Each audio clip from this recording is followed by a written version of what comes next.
want to know what you're thinking. Fuck what you know. You need to forget about what you know. That's your problem. Forget about what you think you know about life, about friendship, and especially about you and me.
Their tongues to deceive.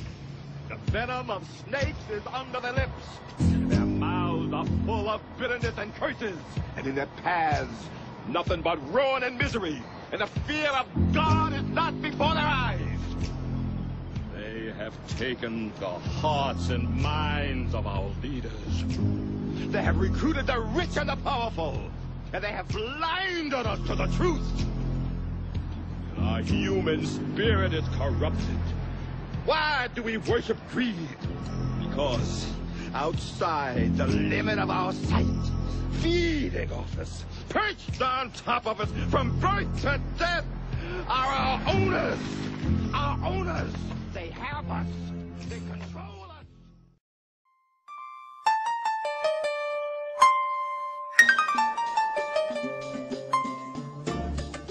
In 1851, in what is now known as Iraq, archaeologist and explorer Sir Austin Henry Layard discovered a library with 22,000 tablets containing what we know to be the earliest writings on Earth. The writings date back to over 6,000 years ago when the region was known as Mesopotamia, Sumer, and Babylon.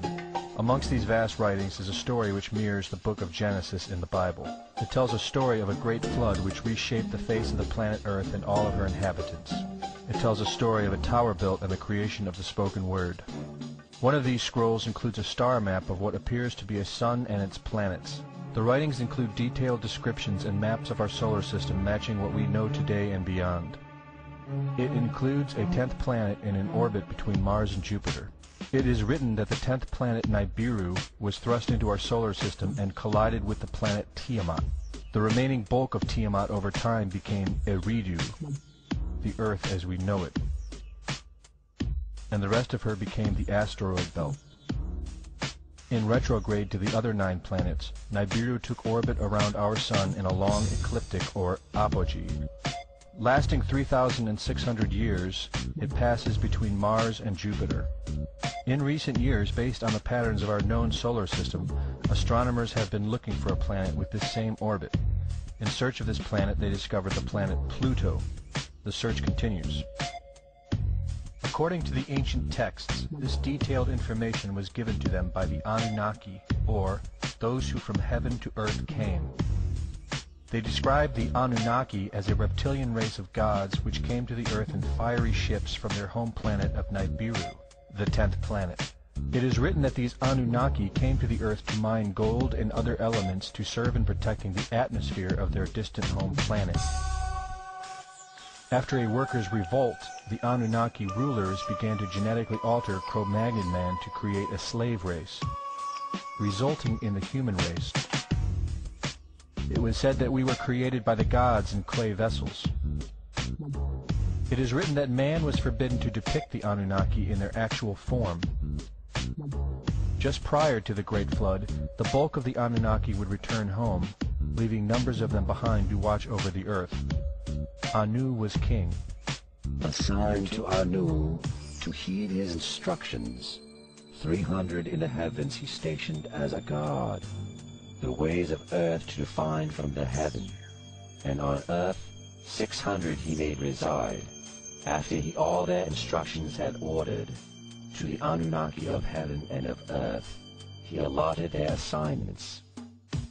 This story of reptilian gods from the heavens creating man is not at all uncommon. It in fact can be found in most every region of our planet.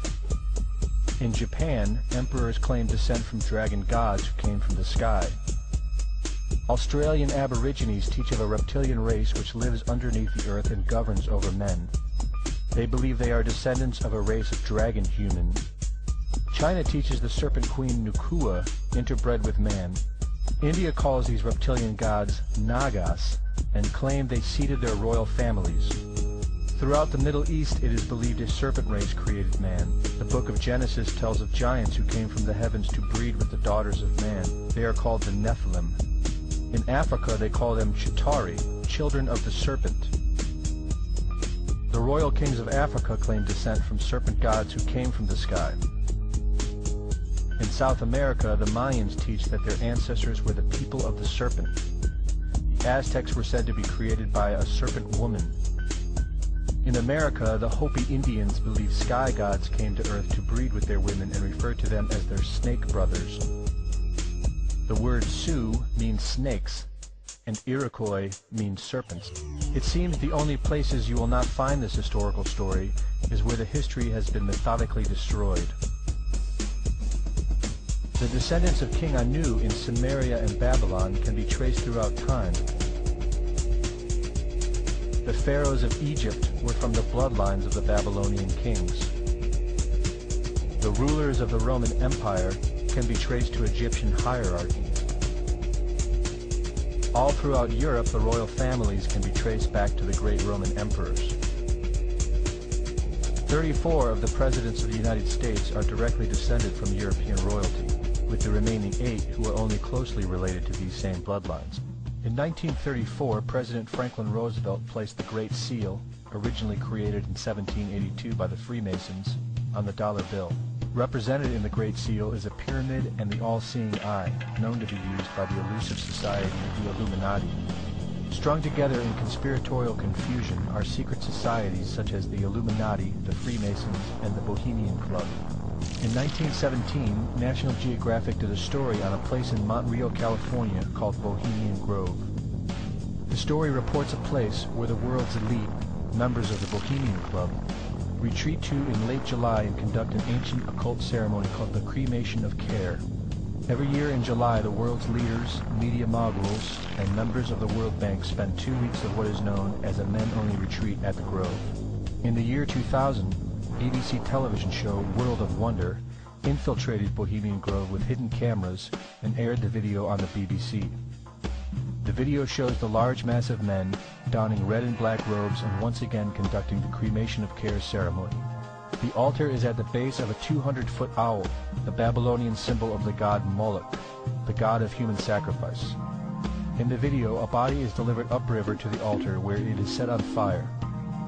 Upon being aired, members of the Bohemian Club reported that the ceremony is a put-on, merely done for entertainment and fun. This history tells a story of our world leaders having a deep involvement in satanic tradition, worshipping our reptilian overlords, the serpent gods. It poses the possibility that we may be and have always been enslaved by our leaders, no different than sheep or cattle. There is an endless amount of information out there which supports this, but don't take my word for it.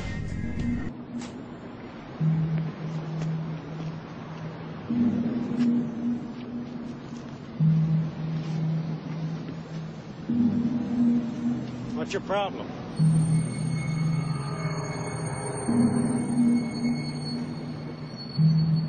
I said, what's your problem?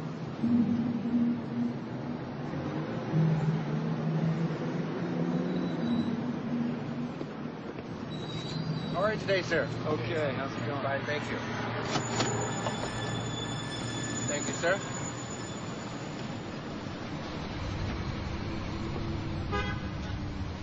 Here you are, sir. Thank you.